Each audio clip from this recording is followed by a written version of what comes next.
Jesus replied, "Love the Lord your God with all your heart, with all your soul, with all your mind. This is the first and greatest commandment. And the second is like it. Love your neighbor as yourself. All the law and the prophets hang on these two commandments."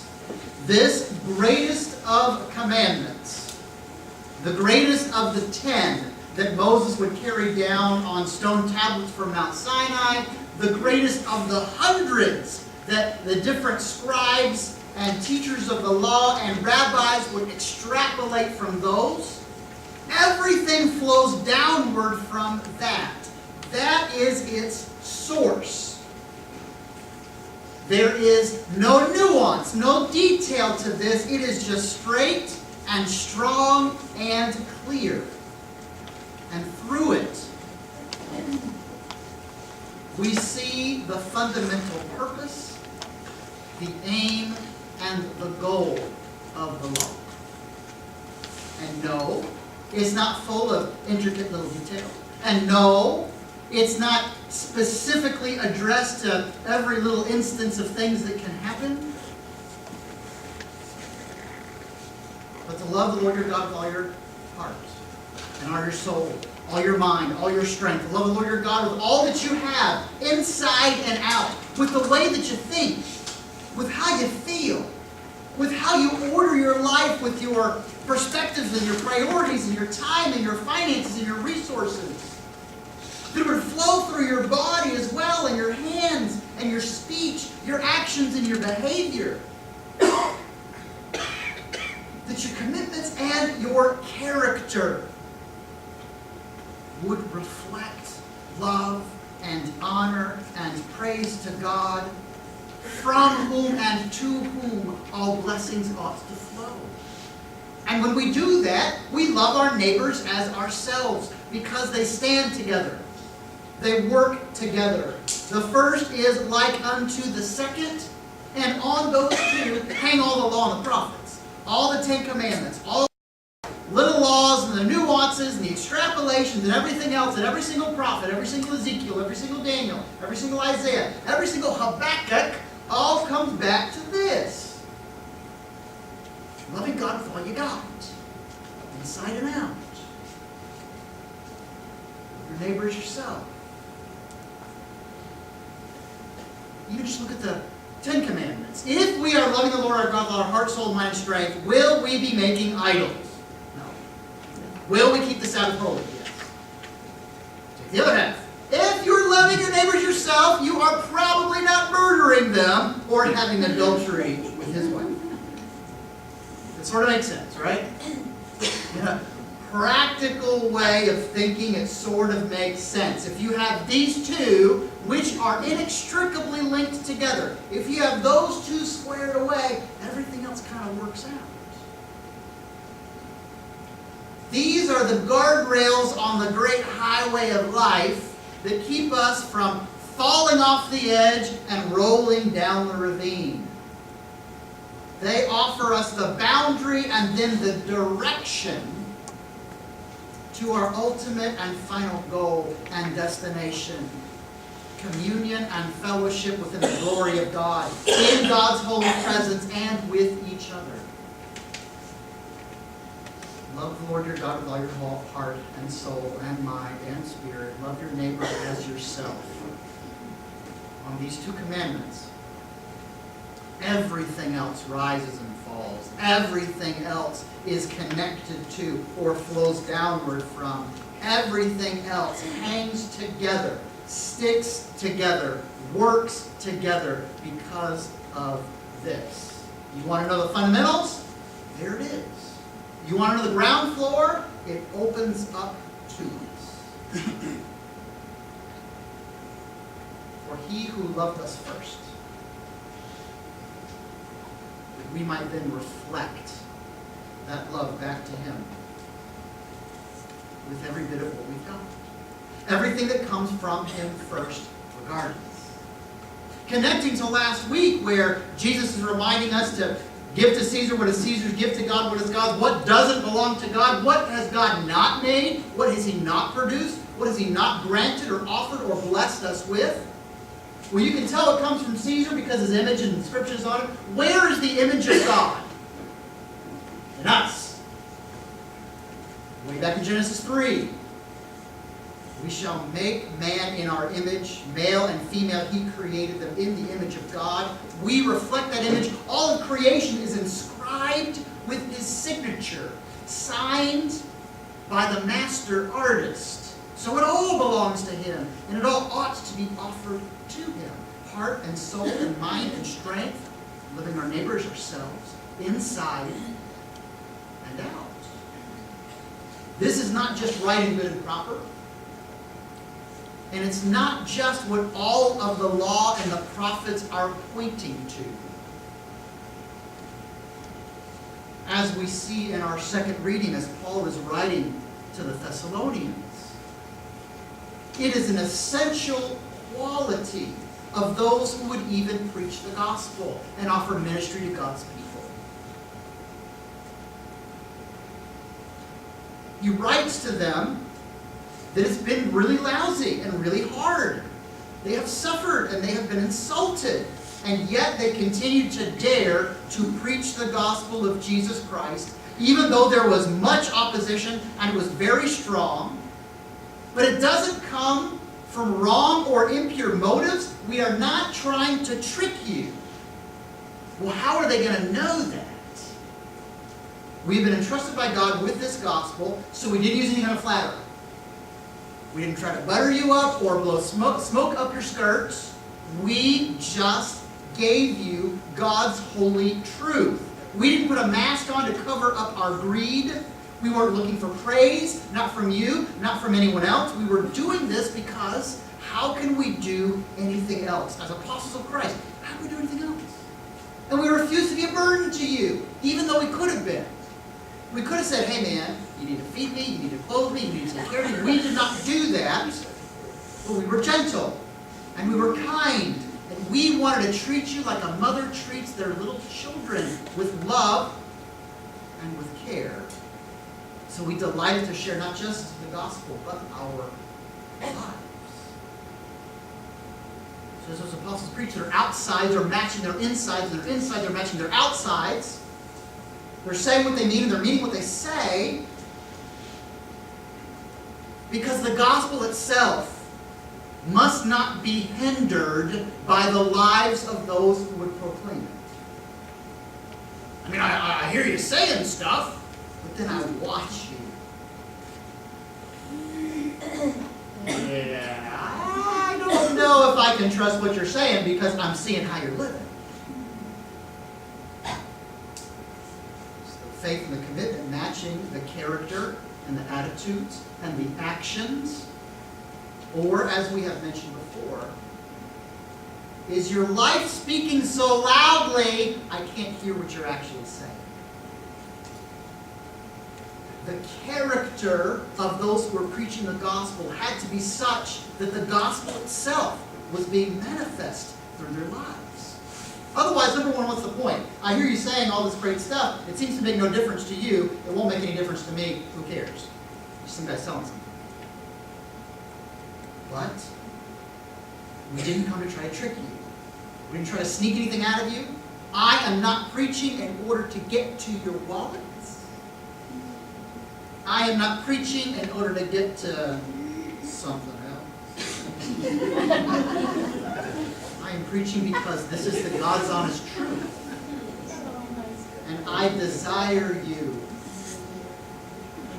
to know the Lord, to love the Lord, to reflect that love that He had for us first, that while we were yet sinners, Christ dies for us. And then with your insides and out, your mind and your soul and your heart and your strength, you might love Him back. And you might love each other as well. If the outsides match the insides, and the actions match the commitment, and the faith matches the behavior, and the character, and the words. There is an interesting connection, I think, to this, in a very practical sense, about what that sort of love, inside and out, heart, soul, mind, and spirit, looks like, especially in ways that we might connect it within our own lives and our own experiences. And it comes from our song, It's a strange line. When you read it, you might not have caught it. It's about halfway through our psalm that we just read. Satisfy us by your loving kindness in the morning, so we shall rejoice and be glad all the days of our lives. Okay? Make us glad by the measure of the days that you afflicted us, and the years in which we suffered adversity. What the what? Make me happy for the years that I suffered? Huh? Make me content and satisfied in the same manner in which the other stuff was really awful and cruddy. Why in the world would that be in there, and how does that connect? I think it's because this is not saying, Lord, wipe away bad stuff that happens. But it's connected to our own personal experiences that this is true. The things that are most precious to us, the things that count the most and that truly last even in this mortal life, are the ones that carry with them the greatest suffering. Now we know this in a practical sense that anything worth really having takes work, and it takes effort, and it takes sacrifice. I mean, we probably know that in professional lives, but set aside stuff for a second and think about what is truly most precious to you. My guess is, if you consider carefully, it's not an object, it's not a possession, but it's a person, or it's a relationship, family, children, spouse, friends, whatever it might be, that which is most precious to you. And if you look, my guess is, if we're honest, that is also where our greatest suffering has been, has it not?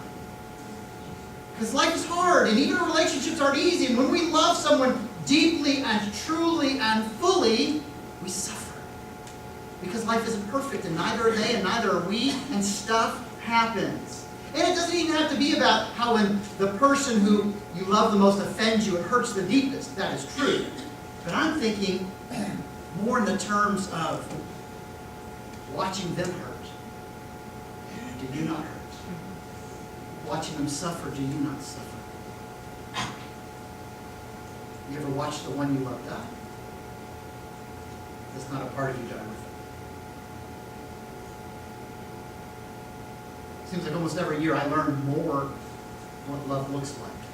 And I can preach it, and I can teach it, and I can tell you and remind you, like I did at the wedding yesterday, that biblical love is less about feelings and about faithfulness. It's less about emotions. It is about commitment. When I feel loving, when I don't, when you're lovable, when you're not, I stand with you. That's biblical love. I was just thinking this morning, I remember when our first daughter was a newborn, and we brought her home for the very first time, and she was about 3 days old, and she got congested and was suddenly sucking in because her nose was stuffed up, and then it started to run. Oh, runny noses. Yeah, okay, but she's 3 days old, she can't breathe through her nose, it starts to run, and now it's running into her mouth, and now she's choking. She's 3 days old, and I've never had a child before. Okay, I've got 5 now, this doesn't bother me. But at the time, I was panicked. Okay, so it was an object lesson in love, and how desperate my prayers were.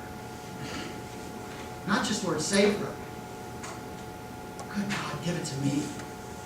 I will suffer. Please take it away from her. I will hurt. Please heal her. I will die. Save my daughter. It's nose congestion. And we've seen plenty of scary things since then. We've walked through many roads with family and friends. And the deeper we care, the deeper the suffering is it not? For it means so much. As a matter of fact, the depth of the suffering points to, in almost a shadowy mirror image, the depth of the love. For us to say then, make us glad by the measure of the days which you have afflicted us and the days in which we suffered adversity, is not to say, God, make it all go away like we never suffered. It is to say, amidst the suffering, we know what love and triumph and success is. It's not about everything being happy or good or perfect. It is about your presence. It is about your love. It is about knowing that even in the suffering, this is not the end, and your blessings and your presence, they abound. And it is that glimpse into the nature of love to say, heart and soul and mind and strength. That's how much this love ought to be inside and out. And we can apply that through what we have known and experienced in our own lives. What would you not do for that person whom you loved so dear? What would you not do when they are suffering? Would you take that pain? Would you take that insult or injury? Would you step in front of that bullet? So many times and in so many ways. I know my answer has been yes. It's the nature of love. And that's the sort of love that we are talking about when we say heart, soul, mind, strength. All we got, all we have. To be willing to do it in the moment of crisis, of course. That same fervor, that same dedication, that same focus, that is what we ought to be offering unto the Lord our God inside and out with all that we have, all who we are, because we have nothing without Him. Where do we come from? Came from Him. What about the stuff we have? Blessings from His hand. Without Him, we have no life, we have no breath, we have no possessions, we have no family, we have no friends, we have no stuff. We have no us. Since it comes from Him, may it return back to Him gratefully and joyfully, with that sense of fervor and dedication, with that sense of, no matter what, anything,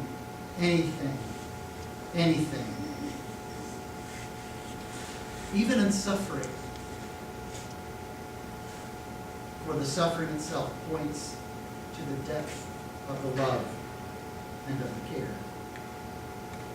So Lord God, may our outsides match our insides. Our actions match our faith.